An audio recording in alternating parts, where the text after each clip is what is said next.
عالم او یو بهترین مصنف او د شیخ القرآن دستراست چې شیخ القرآن په هغې باندې ډېر مینو او د شیخ القرآن د وفات نه بعد ما هم د هغې سره خپله پوره مینه ساتلې وه که بیمار شوی و راغلی و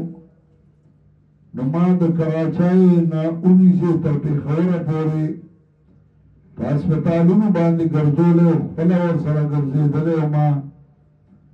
هغه حق ما ادا کړی و کوم چې د پلار د دوستانو حقي او دې مخکې ورځو کې زه هغه بیمار پورسای له قطر کتلی وما مولانا حضرت مولانا خان بادشاه رحمه الله د قطر هغوی نن وفات شوي دي او 3 بجې د هغوی جنازه هم ده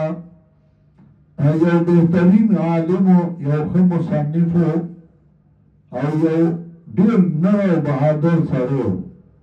د هغوی دپاره دعا وکړئ چې الله د هغه مغفرت نصیب کړي الله یې مخې ته رڼا کړي الله یې قبر منور کړي او د هغوی په اولاد باندې الله هغه نعمتونه او هغه مهربانۍ وکړي چې کوم د نیکانو بندګانو په اولاد باندې الله کوي الله دې د هغوی دنیا او آخرت ښایسته کړي د هغوی د بچو د هغوی د اهلیې الله دې د هغوی کور والا د هغوی بچي د هغوی ټولو په زړونو باندې پټۍ ولګوي او الله دې د هغوی آخرت ښایسته کړي او الله دې قبر منور کړي الله دې ورله جنت الفردوس ورکړي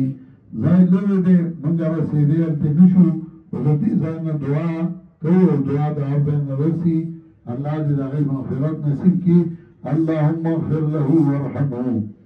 ونور قبره ولا تعذبه واجعل قبره روضة من رياض الجنة ولا تجعل قبره حفرة من حفر النيران وصلى الله تعالى على خير خلقه محمد وآله وصحبه أجمعين برحمتك يا أرحم الراحمين.